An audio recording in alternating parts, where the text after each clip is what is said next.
Donc d'aucuns diront mais c'est pas vraiment une forme parce qu'il s'agit de réaliser un alignement segmentaire. Encore une fois, l'alignement segmentaire, il est géré par le système nerveux central automatiquement pour réaliser la lutte antigravitaire, pour que le corps puisse résister à la gravité. Ce n'est pas quelque chose qui est géré par la conscience, ou alors c'est une infime part. Comme je l'avais évoqué dans une vidéo précédente, le contrôle conscient de la posture est lié au vieillissement pathologique ou aux maladies neurodégénératives. Les personnes âgées fragiles voient leur gestion automatique de la posture, gérée par le système nerveux central, se dégrader. Et c'est le cas en particulier chez les personnes qui souffrent de maladies neurodégénératives telles que Parkinson, etc. Et donc là, on a donc le système automatique qui n'arrive plus à gérer la posture, et ce qui prend le relais, c'est la conscience.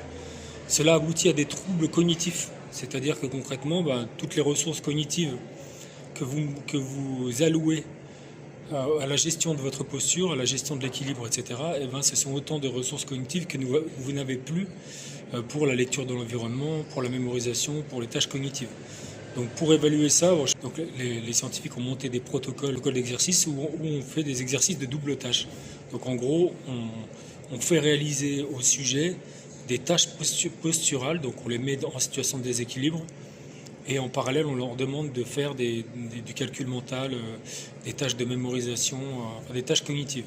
Et on se rend compte que leur stabilité posturale se dégrade. Voilà, c'est une petite parenthèse. Concrètement, donc, en Yichuan, on a donc une norme consciente volontaire qui est donc appliquée pendant la pratique de la posture, une correction volontaire. C'est assez paradoxal parce qu'on dit qu'il faut se détendre, mais en fait, il est impossible de se détendre lorsqu'on force le corps à adopter des positions segmentaires et qu'on conscientise de cette façon.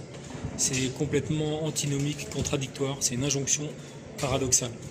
Dans la pratique du Zhanzhuang Gong, de la posture de l'arbre, on a déjà une forme qui est imposée, une norme très forte qui est imposée au corps.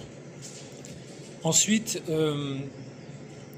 la forme, elle est aussi imposée en Yichuan pendant la pratique des mouvements dans le vide. Donc on appelle ça Sheli en chinois, ce sont les mouvements dans le vide. Et donc là, on a des mouvements tels que tirer, pousser, écarter, rassembler, monter, descendre, etc. Des mouvements des membres supérieurs. Et lorsque vous réalisez ces mouvements, c'est pareil, il y a un canon technique à suivre, c'est-à-dire la position des mains comme ci, genoux comme ci, épaules comme ça,